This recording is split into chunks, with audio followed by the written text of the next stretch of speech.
What's up, guys? Thanks for tuning in to the video today. It has already been a full week since the Prospect Showdown in Montreal, and man, it's gone by fast. We've already got a ton of stuff that's come out of Canadiens camp, out of the golf tournament. I haven't really had a chance to talk to you guys much since the golf tournament, but I will say this, that even though there wasn't actually a direct theme that came out of the Montreal golf tournament or direct messaging that came from the Canadiens like it did last year when the theme was, or the message was, in the mix, I've kind of come up with my own here, and you can decide if you agree with it or not, and I don't really care if the Canadiens have a theme or not, but what's kind of come out to me that I've been reading into from hearing all from Jeff Gorton, from Kent Hughes, from Jeff Molson, from the Canadiens players, the theme that's come out for me so far is calm confidence. If you guys have ever watched Better Human, Better Pet with Cesar Millan, aka the Dog Whisperer, yes, that's where the inspiration for this name came from, but I really do believe that name is actually describing the way the Canadiens are presenting themselves, sort of the feeling or the vibe that you get when they talk in training camp and in their press conferences.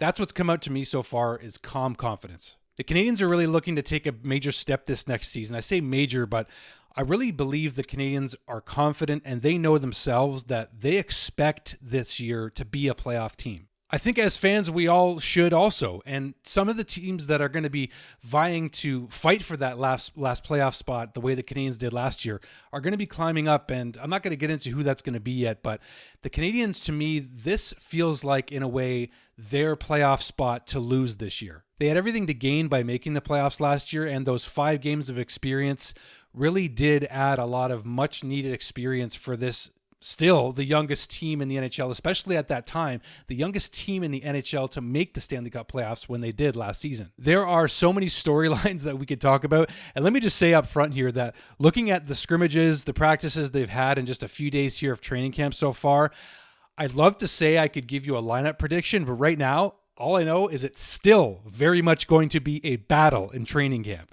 It's already been quite the battle, and we've seen some pairings sort of develop early on.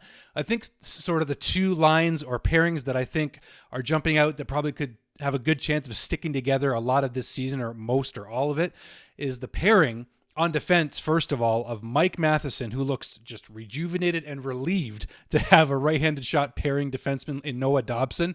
It looks like they're going to be playing together this season at the very outset, most likely at the start.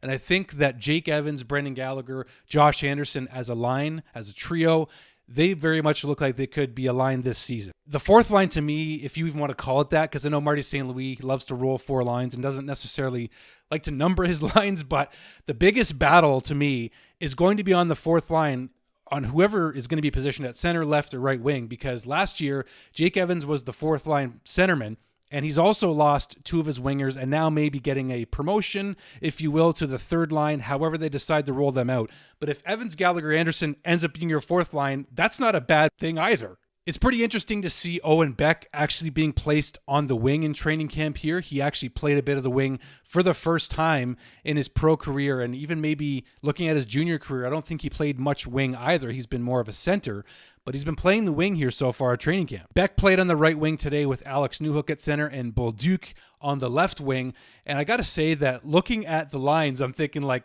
Bolduc is, some people feel like, is going to make the top 6 or play in the top 6 at some point this season, which I think is very possible. But I'm like looking at these lines, and I just have no idea where Bolduc is going to fit on this lineup yet. What we know from Bolduc also is he has an amazing shot. He can play on the power play. He's likely going to play in the second power play unit.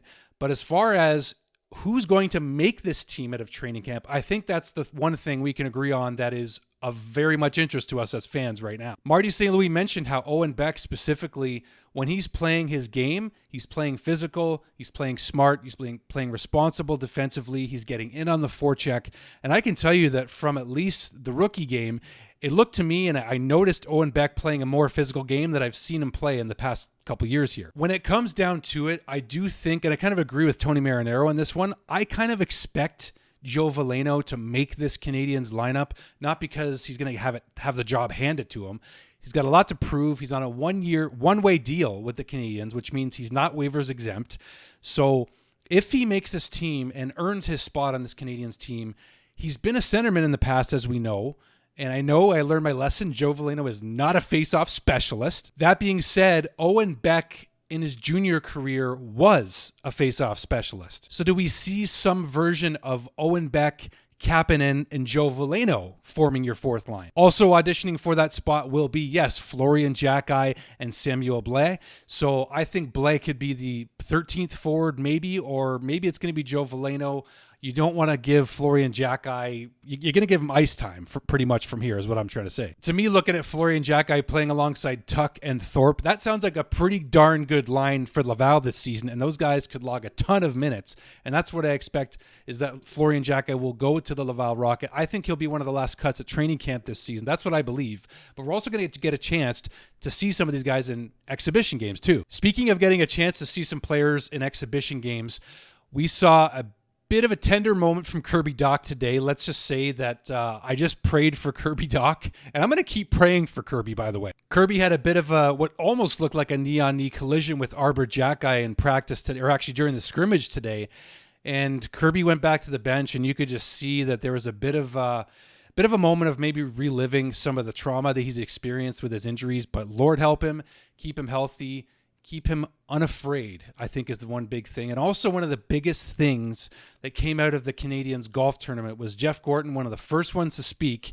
at the golf tournament, and he said that they have a plan in place to have Kirby Dach ready for opening night against the Toronto Maple Leafs. That was really encouraging to hear because we know that the plan is to have Kirby Dach be healthy. And what the also encouraging thing about Kirby's summer was he did not only work on his rehab, he also worked on his conditioning, and it did seem like Kirby really needed to have, again, like Juraj Slafkovsky, a better start to his season than he did last year. I saw some of the same things from Slafkovsky and Kirby Dach against the Vegas Golden Knights last year in late November when I went to see the Canadiens, and there was some intensity missing. There was some defensive play that was lackluster, and those guys both specifically helped contribute to goals against for the Canadiens in that game that I went to.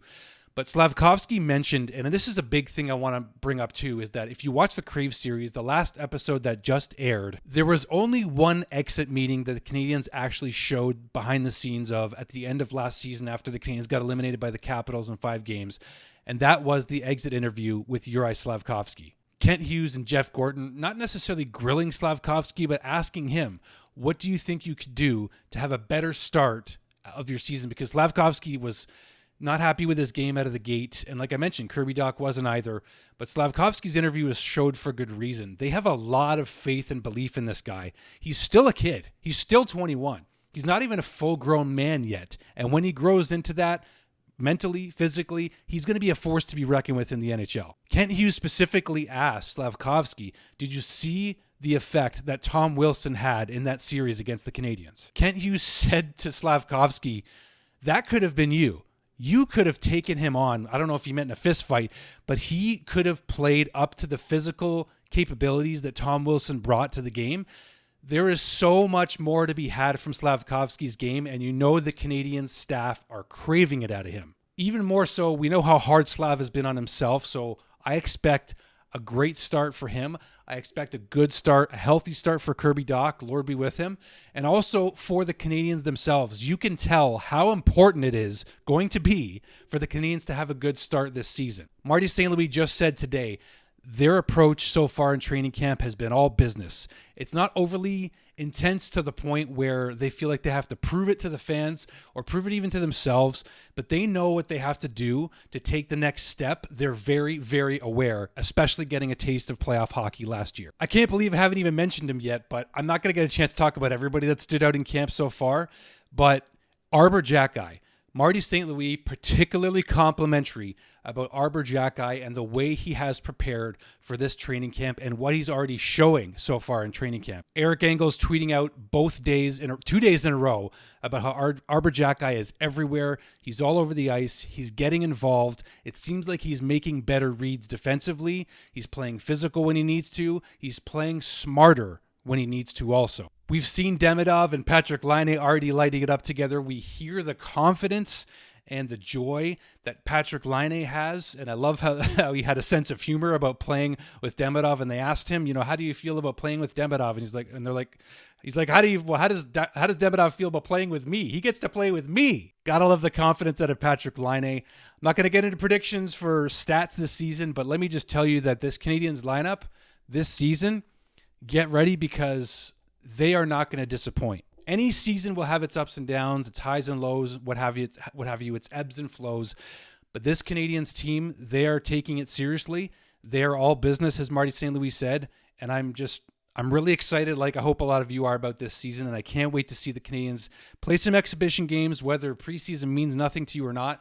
It's going to mean something to these players because some of them are auditioning for jobs here. That's all I got, guys. What a training camp so far. I love the calm confidence coming from these Canadiens right now. That's the theme I'm going to go with for me. That's the vibe I'm getting out of this team, or the messaging, if you will. You can sense it. You can feel it. And there's a lot of anticipation around this season for good reason. They're going to take a good step forward, and they're going to be a fun hockey team to watch. Let's enjoy this. Hit like on the video, guys. Hit subscribe if you haven't already. Thank you so much. It's so good to be back getting into it here with you all. Go Habs, go. Love you guys. Bless you all. See you soon.